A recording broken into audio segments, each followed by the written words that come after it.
You seen the uppercut? I saw his uppercut to the body. He got stolen on after he. Rewind. Hold on. Cause y'all ain't paying attention to what Barboza's do. Right here. He gonna get him on the ropes. Here you go. Watch the uppercut. Boom. Right there in between. Did catch you. Right there in between. But he feeling saucy though. Look. Yeah, for sure. Look. He got caught. For sure. That's nice. If he's doing that to you, bro, come January 31st. He's gonna do the tactics that he's been doing. So he may do some weird kind of. Will it bother me? No, but what I really do want, I want the judges to pay attention to the actual who's landing what, instead of paying attention to this, all that. Now that was good to say because he started doing that after the uppercut. Yeah. That I missed, and all I saw was the dancing. Yeah. And you know what I feel? That he got the best of that situation. Yes, for sure. Because I didn't have the eye to catch that uppercut and the little stuff he was doing. I want the judges to pay attention. Okay, what landed and what didn't. People say I cannot get off to the bottom, proving never wrong. I won't stop to the top, so you better back off and get lost. I'ma stay loud, stay proud, never running out, never heading south. I'll be spreading out, call it what I'm. It's right here. You fucking up. You have a shot. This fight is happening is because we want it bad. We want to be number one, in boxing, so to speak. He's coming for my crown at the, super lightweight division. And honestly, nevertheless, it's all about the fans. Is Teofimo Lopez actually training to win, or is he just training to look good for the cameras? That is the exact question Shakur Stevenson is asking after witnessing what he calls pathetic new footage from Teo's camp. In a sport where every single movement can be the difference between a belt and a knockout, Shakur believes he has spotted a fatal flaw in Teo's game, one that isn't just a mistake, but a calculated trick designed to fool the judges. The rivalry between these two has officially shifted from professional competition to personal disrespect, and if Shakur is right, Teofimo is in for a rude awakening the moment the bell rings.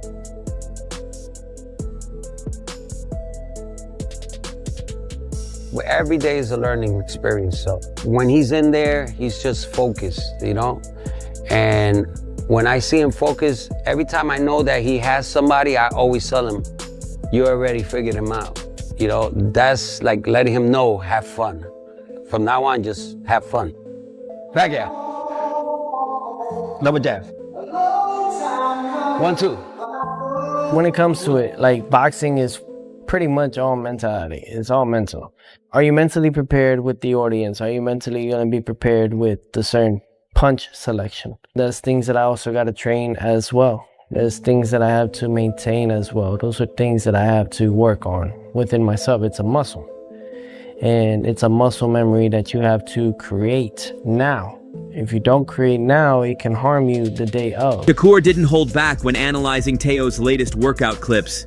Instead of seeing a champion sharpening his tools, Shakur saw a fighter relying on weird tactics to mask his inefficiencies. He pointed out that Teo is obsessed with lateral movement, bouncing around the ring and shifting angles not to create openings, but to create an illusion of dominance. Shakur's warning was clear. He wants the judges to stop watching the footwork and start counting the clean shots.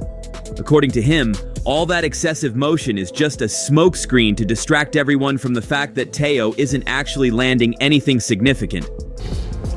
Will it bother me? No, but what I really do want, I want the judges to pay attention to the actual who's landing what, instead of paying attention to this, all that. Now that was good to say because he started doing that after the uppercut. Yeah. That I missed, and all I saw was the dancing. Yeah. And you know what I feel? That he got the best of that situation. Yes. This critique goes deeper than just footwork. Shakur specifically highlighted a moment where Teo missed a massive uppercut and immediately went into his dancing routine to cover it up. It's a classic bait and switch. When a fighter misses a punch that badly, they usually pay for it, but Teo uses his athleticism to reset before his opponent can capitalize. Shakur, however, claims he has the eye to see right through it. He isn't impressed by the flashiness. He sees it as a sign of insecurity.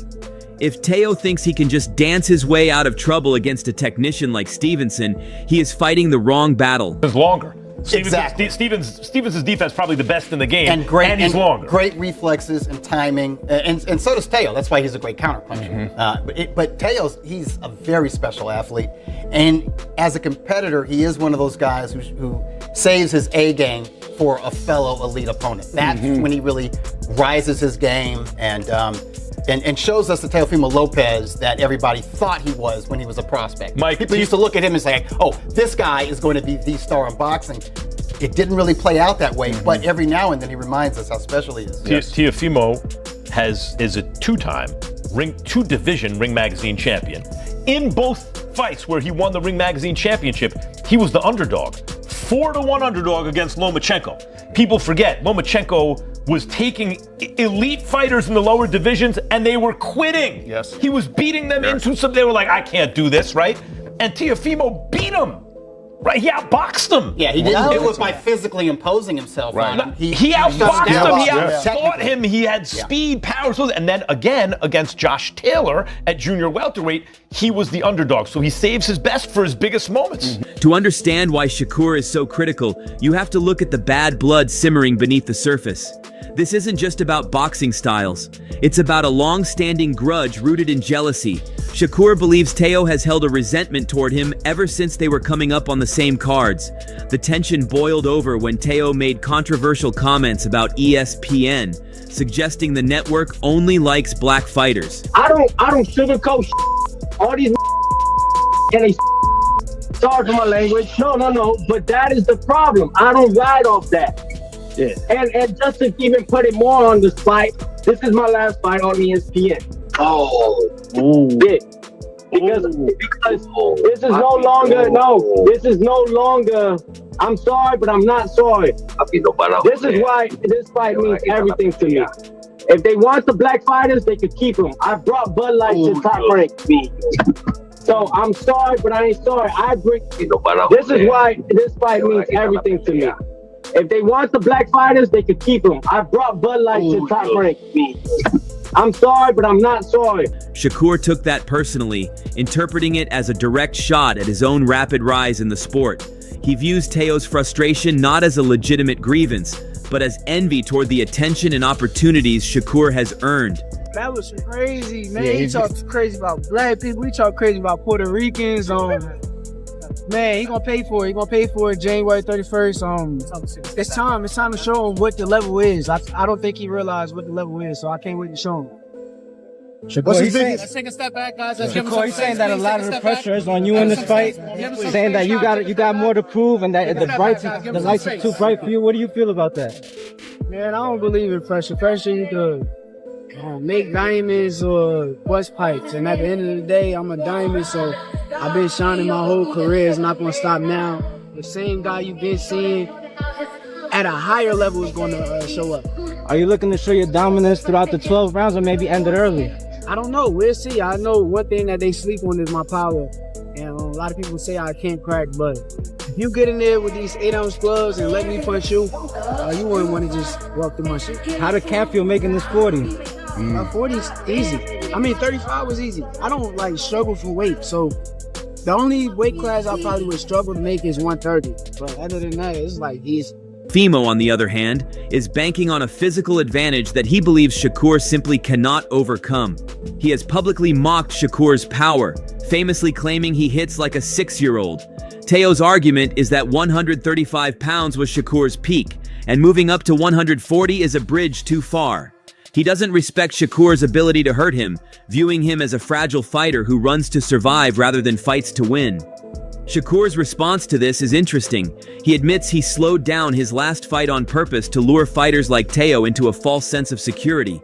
He wants Teo to think he's weak, so he can shock him with speed and precision on fight night. He's trying to trick his mind into believing the things that he is saying. When he say that I'm slow, I think we both know, and we all know, that when he fight them big, slow guys like Josh Taylor and Arnold Barboza, is where he kind of attacks and he feels more comfortable because he got a speed edge. But when he fights somebody who's a little bit smaller, faster, and the guys is not even that good, like Cambosis, and he has trouble. So For what I seen, if a guy loses to George Kambosos, I wouldn't lose to him in a million years. On my worst given night, I wouldn't allow George Kambosos to come out victorious against me. So that's my response to that. Let's see if I'm slow on fight night, though. Let's see. Tactical reality of this fight is a collision of two completely different worlds. It is the ultimate case of chess versus chaos. For Shakur to humiliate Teo, he has to control the distance with his southpaw jab, keeping Teo just far enough away to make him desperate. If he can frustrate Teo into overcommitting, the fight is his. Teo's path to victory relies on cutting off the ring without getting reckless. He needs to use his explosive power to break Shakur's rhythm, but he can't just rush in blindly. If Teo tries to blitz Shakur the way he does other fighters, he's going to walk straight into a counter-punching clinic. Okay. And then I see as Shakur wins the first round, as Shakur wins the second round, slowly, I think Teo is going to eventually start picking it up and start imposing his will. Right. And then, you know, it's just going to go from there. That's how I think it's going to go. That's a fair assessment. That's a fair one. Especially for that to be his brother. I think it's going to be close. I think it'll be closer than people think. Tay was very good. Hey, one thing I can say though, because you know, I've been seeing, we've been amateur together and stuff. Right. Yeah. Teo can fight. I'm telling you that. Teo can fight. Winning back If then. you said he couldn't, you'd be lying. Right. That's a real assessment, though. I think Shakur still wins, but it's going to be closer than what people think. Teo is nice. A lot, man, no doubt. Yeah, and Keyshawn, speaking of Teo, you know, you've been vocal about your desire to fight Teofimo Lopez. And of course, I was there in Las Vegas, right, when you FaceTimed Teo. Now Teo's fighting Shakur Stevenson. But do we see Keyshawn and Teo at some point? How was Teo acting when I FaceTimed him? Since you brought it up, how was he acting? You tell me. You tell the people. Why do I gotta tell you? You gotta tell him anyway. Right. How was he acting? How's he acting? Hey, all I'm gonna say is he was not motivated. Right. The experts have analyzed both fighters' styles, and many have provided blueprints as to how Teofimo can expose Shakur's impeccable defense. However, boxing coach Andre Rosier provided the best approach for Teofimo. Rosier explained that Shakur is a defensive technician who will sit back and look for opportunities to counterattack. Teofimo has no choice but to stay busy and use his athleticism to prevent Shakur from landing punches. The moment Teo allows Shakur to attack, the game's over, according to Rosier. Rosier feels that Teofimo Lopez cannot afford to give Shakur opportunities to lay his hands on him. He warns Teofimo that he needs to stay busy and be tenacious to stay ahead of the defense. That's not all, though. Rosier also explained that if a defensive fighter makes you miss once or twice, throwing more punches makes it very, very difficult to attack and get the upper hand. Don't lie. So if you were coaching Teofimo Lopez or a fighter like Teo, how do you get past that defense? How do you beat Shakur Stevenson? Well, the thing you have to remember about defensive fighters is that they are looking to set up a counter. That's what most defensive fighters do anyway. And he can't wait for those things to happen. He has to be busy and he has to be tenacious. That's how he can stay ahead of the defense. Because if you make me miss once, you make me miss twice. If I throw 5 more, it's very difficult to make me miss 8 punches. Definitely. So you have to stay busy and you have to stay on your man. You have to give him no chance to breathe. No time to think as well, right? Exactly, and no time to to correlate what you might do next.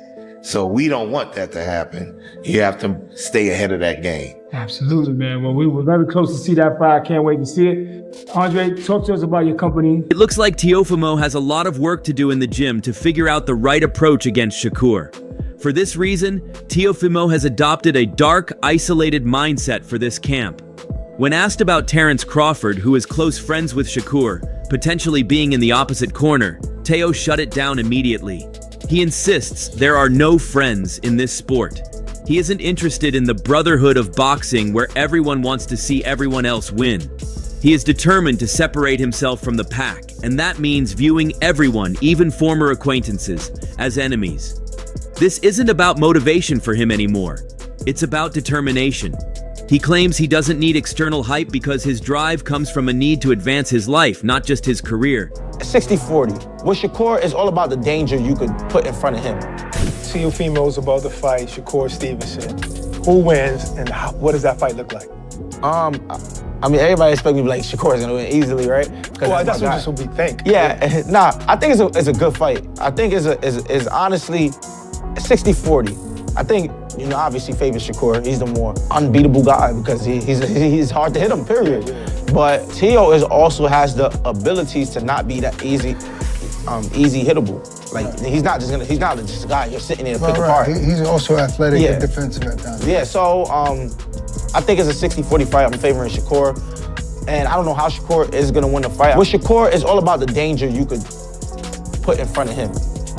That's one thing I do know. If he feel like it's danger and you got his mind thinking and working, you can tame him and make him keep off of you.